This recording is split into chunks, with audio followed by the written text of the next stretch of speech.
digging their heels in. They filed a motion in court insisting that they were powerless to bring him back days after the indictment. So clearly they already had the wheels in motion. And meanwhile, they were still telling the district court in Maryland, sorry, we're powerless. There's nothing we can do here.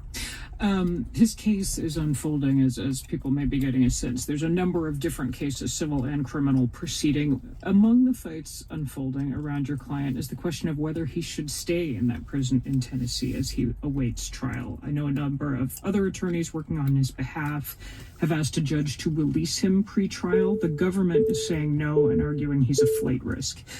Is he a flight risk? This is a man who's fighting to stay in the United States, right? He's not trying to go anywhere.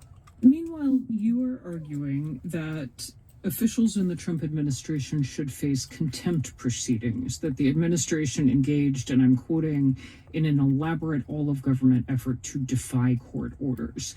Mr. Sandoval-Motionberg, the administration would argue they have now complied with court orders, and I'm quoting the Homeland Security Assistant Secretary of Public Affairs, Tricia McLaughlin, who was on NPR this week. She said Kilmar Abrego Garcia is now facing a grand jury in Tennessee, so she said the facts on the ground have changed.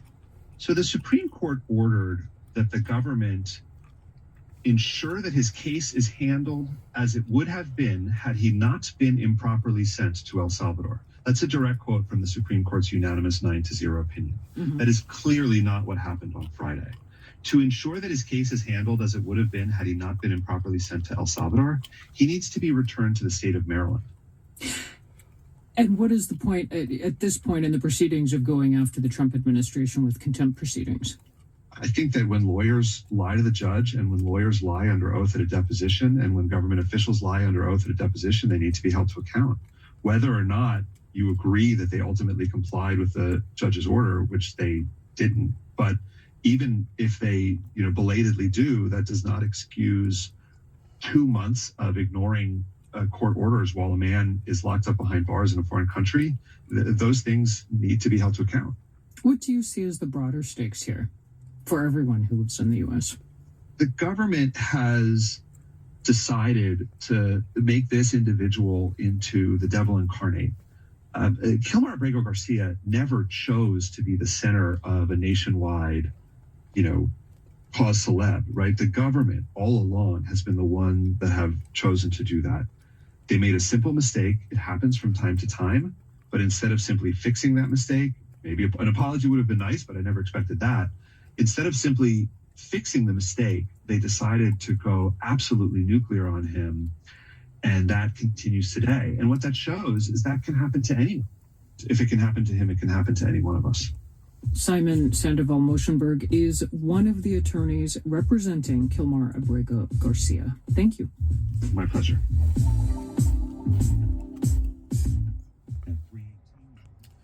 How y'all doing? That's my podcast for today. I was listening to the radio podcast about this guy that's been all over the news about he had his visa and all that, but I guess ICE and the other federal law enforcement said this guy was a foreign gang leader. He's a foreign gang leader and over a gang or something, and that he was using his visa, work visa, and all that to hide, and so he was deported. And since he had the proper documents, a federal judge ordered him back to the United States. So now it's going back and forth, I guess. He's going through the system, and the federal government, ICE, Homeland Security, or the other federal law enforcement agencies are trying to investigate him, saying he should be deported because he's actually a leader of a foreign gang that's operating in the United States. So that's what's going on with this case, with all these ICE deportations. They're finding folks now that are hiding, and they're migrants, some of them are migrants with visas, but they're saying they're acting, they're using criminal activity within the United States. So that's what's going on there.